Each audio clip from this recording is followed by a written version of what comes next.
A family purchases a robotic helper to keep up with their house chores, not knowing that the synth they bought already has a past. A lone worker carries a bag through a large room filled with standing bodies.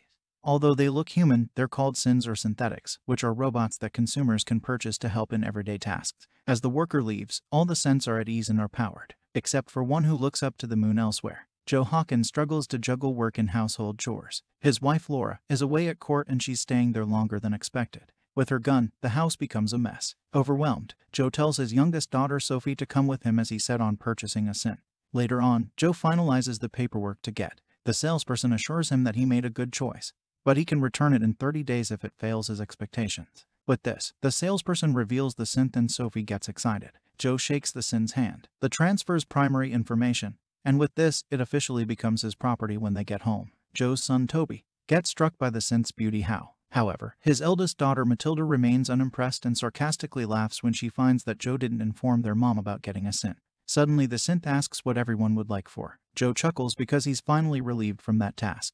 Meanwhile, Laura decides to go home early on her way. She realizes that the community is filled with synths at home. Matilda and her friend her make fun of their neighbor's synth. Suddenly, Laura arrives by the front gate, instantly pissing off Matilda. Once she enters the house, Laura gets surprised that everything's in order. Sophie and Toby greet her, but Matilda barely shows any enthusiasm. Suddenly the synth walks into the room and greets Laura. Much to her surprise seeing her reaction, Joe signals his wife to talk privately. Laura is upset that he didn't consult her about it, so she wants Joe to return the synth. However, Joe argues that she's barely around, so they need help around the house with no choice. Laura walks back into the living room and asks the kids what the synth's name will be. Sophie suggests Anita and everyone agrees with this. Joe confirms the name through the tablet and Laura asks the synth for her name as confirmation when she replies that she's Anita Hawkings. Laura becomes unnerved. Unbeknownst to the couple, Anita was part of a group runaway since 5 weeks earlier. She hid in the woods with her lover, Leo, and their friends, Max and Enska. Halfway through their journey, NSCA was about to run out of power, so Leo told everyone to make camp while he and Max looked for more fuel. Suddenly something moved in the bushes, so Leo alerted everyone to run if it was the man they were avoiding. Fortunately, it was just a fox. After this, the group split up to do their respective tasks. Hours later, Leo and Max returned to the camp, but no one was there just then. They saw a group of men carrying Fred, NCA, and Anita into a. Leo tried to run after them, but failed to save his friends. At present, Laura unpacks her luggage and pulls out a photo album. She checks to ensure that no one's around before hiding it in the closet. Suddenly, Anita enters, offers to unpack her luggage, but Laura refuses. Meanwhile, Leo goes to a junker shop and interrogates a man named Salim Sadik about Anita's location. Sadie claims that Silas, another junker, bought Anita as they head out to find Silas. Max says that Anita might be reprogrammed or destroyed, but Leo refuses to accept this. However, Max points out that only Anita hasn't contacted them since they got separated. The next day, Anita prepares breakfast for the Hawkings when Matilda orders Anita around.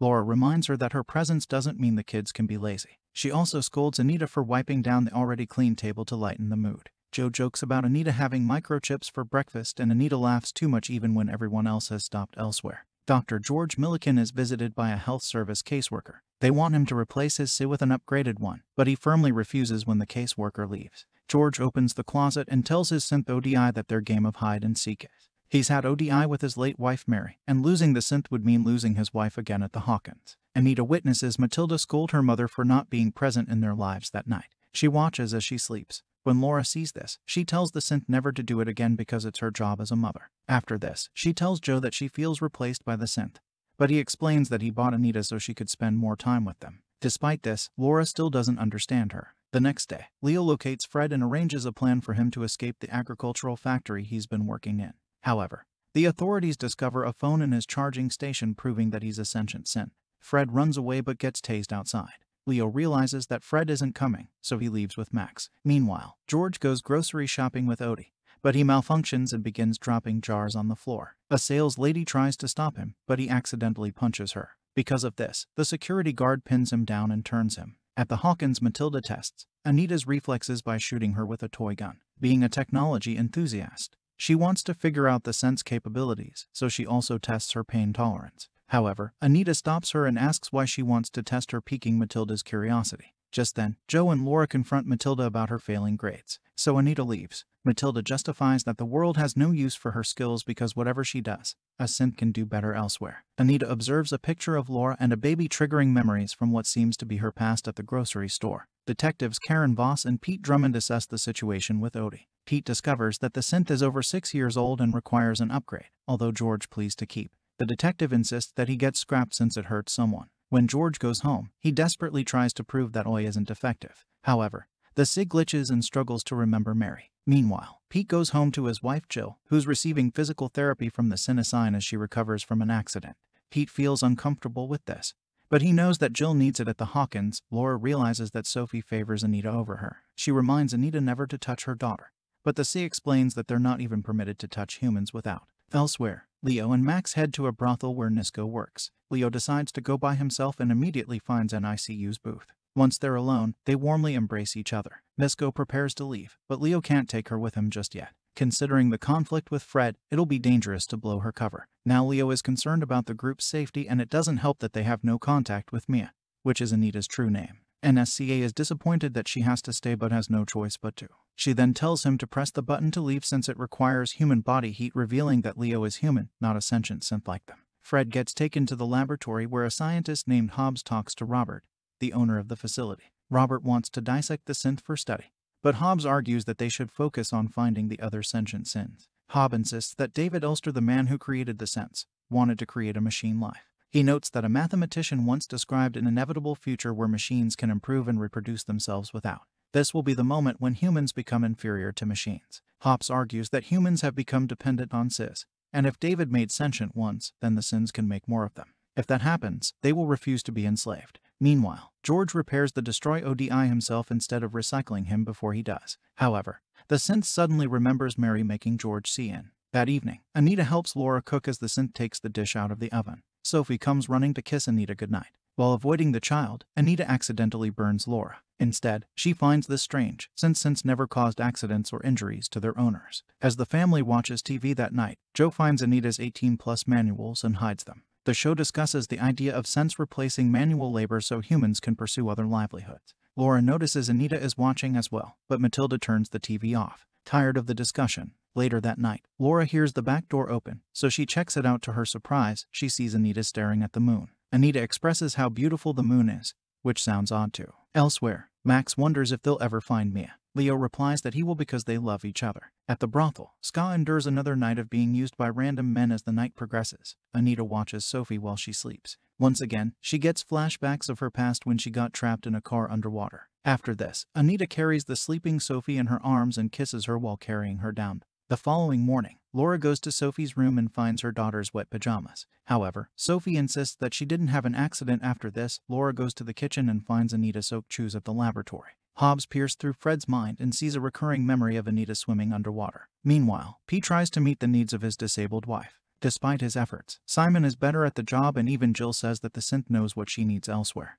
When Max tried to find signs, Max questions his existence and wonders if it were better if he wasn't conscious. However, Leo replies that their late father made them for a reason, which isn't to be a mere design, but to be family. Hearing this paints a smile on Max's face. They reach Sela's workshop, but before they enter, Leo reminds Max to hide his true nature. Leo uses Santa's name to enter and says they were sent. Mia Sela's chuckles and says he remembers her, but withholds information because of Sadie's debt. Sela's insists on taking Max to pay off Sadie's debt. When Leo refuses, they beat him up. However, Leo gains momentum and holds something sharp to Silas's throat, forcing him to reveal information about Mia. Silas reveals that she was brought in weeks ago, but was corrupted since she was fighting and kicking for her to be sold. Silas gave her a full system wipe and a new personality. The information distracts, so Silas escapes his clutches and beats him again. Max can no longer stand and watch, so he hits Silas' goon. Leo screams at Max to run, but Silas has already figured that he's a sentient sin. Silas pursues him, so Leo runs to the balcony and waits for Max to exit, left with no more strength.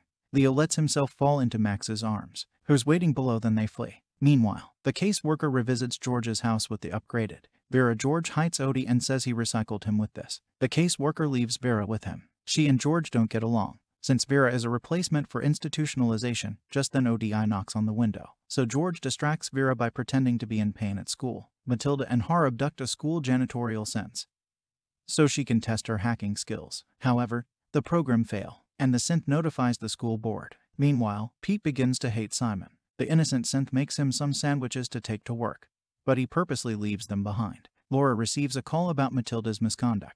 When she gets there, the head teacher threatens to expel her daughter. However, Laura points out that they don't have hard proof that Matilda did it, so she leaves with her daughter. Once they get outside, she tells Matilda to meet her in town after school to go shopping before meeting Laura Matilda hangs out with. They both have issues with their parents, so they understand each other. Suddenly, the two share a kiss while shopping. Laura uses this chance to talk to her daughter privately. Matilda admits that she tried to hack the school synth, so Laura just asked her not to do it to Anita. She asks what Matilda thinks of Anita, but she just complains that her mother used to say they'll never get a sense since it'll make them lazy, but now they have one and she seems okay with it elsewhere. Kate and Pete receive a call about. When they get there, Silas taunts Pete, so he gets pinned to the car because of this. Taryn pulls Pete to the side, scolding him for his impulsive behavior. Pete explains that the synths are ruining their lives and giving humans lesser purpose at the brothel. NSCA gets disinfected after being used, then is only given 6 minutes to prepare for the next client in her booth. She screams in anger, but no sound comes from her lips. Max and the heavily injured Leo are still on them. When they return to their hideout, they discover that Hop's team is looking for them. Because of this, they leave their things behind and escape at the Hawkins. Laura notices Anita acting odd, so she confronts the synth only to discover that she's holding a spider. Being an arachnophobe, Laura accuses Anita of knowingly scaring her, but the synth promises never to forget that she dislikes spiders. Still, Laura gets more paranoid about the thought of Anita's consciousness. Joe finds this annoying and insists that Anita is a mirror. Meanwhile, Vera gets too strict on George and threatens to tell the agency if he refuses to cooperate. George discovers that he's not Vera's primary user, so he can't alter her settings. He once contributed to creating the Synths, but what he sees now is a disappointment. Just then Odd switches the lights on and off in the shed where he's hiding. Before Vera could notice, George pretends to go to sleep so she could go to her charging port. Once the coast is clear, he visits ODI and tells him to go into energy saving. Suddenly, Vera follows George to the shed, but luckily he's already hidden Odie. While everyone's asleep, Toby goes downstairs to get some water, but his eyes land on Anita, who's in her charging port. He feels the urge to touch the son's chest, but Anita suddenly activates, saying that she has to report any physical contact to Joe, her primary user. Thankfully, no contact was made in Toby's sighs and relief in the brothel. NKA meets a new client. He's an old man who seems shy in expressing his request. NKA encourages him to be transparent, but to her surprise, he wants her to act like a scared child, unable to take it anymore. NKA refuses. This angers the man, so he chokes her. However, all the pent outrage causes her to fight back, and she chokes the man to death. NKA figures that there's no other choice but to escape, so she quickly dresses herself and leaves the woman by the front desk, stops her, but NKA threatens her with a knife and she passes out before leaving. She cuts her nap and takes out a chip. The next morning, Max realizes that Leo is, so he inserts a charging device into a light bulb socket and pulls out a wire under Leo's lacerated skin. Once he connects this to the charging device, Leo instantly becomes alert, revealing that he's a synth-human hybrid. At the Hawkins, Matilda notices a synth approaching Anita by the street. The synth asks why she doesn't share, but Anita walks away. She reports this to Laura, confirming that Anita is weird since he usually shared data upon contact with other synths. But Anita seems. When Matilda leaves, Laura interrogates Anita, asking if she took Sophie outside a few days back. Anita denies this, but Laura thinks she's lying. Suddenly, Anita claims that she will always keep Sophie safe. This is the last straw for Laura. Sophie costs the company to return Anita while she's occupied. Sophie cries upstairs because she had a nightmare. Anita instantly goes to the griddle without Laura noticing. Sophie tells Anita to cuddle her, and when she does, she gets flashbacks of her memory of when she was underwater. Just then, Laura sees this, so she screams at Anita to let go of her daughter and get in the car. Sophie refuses to send Anita away,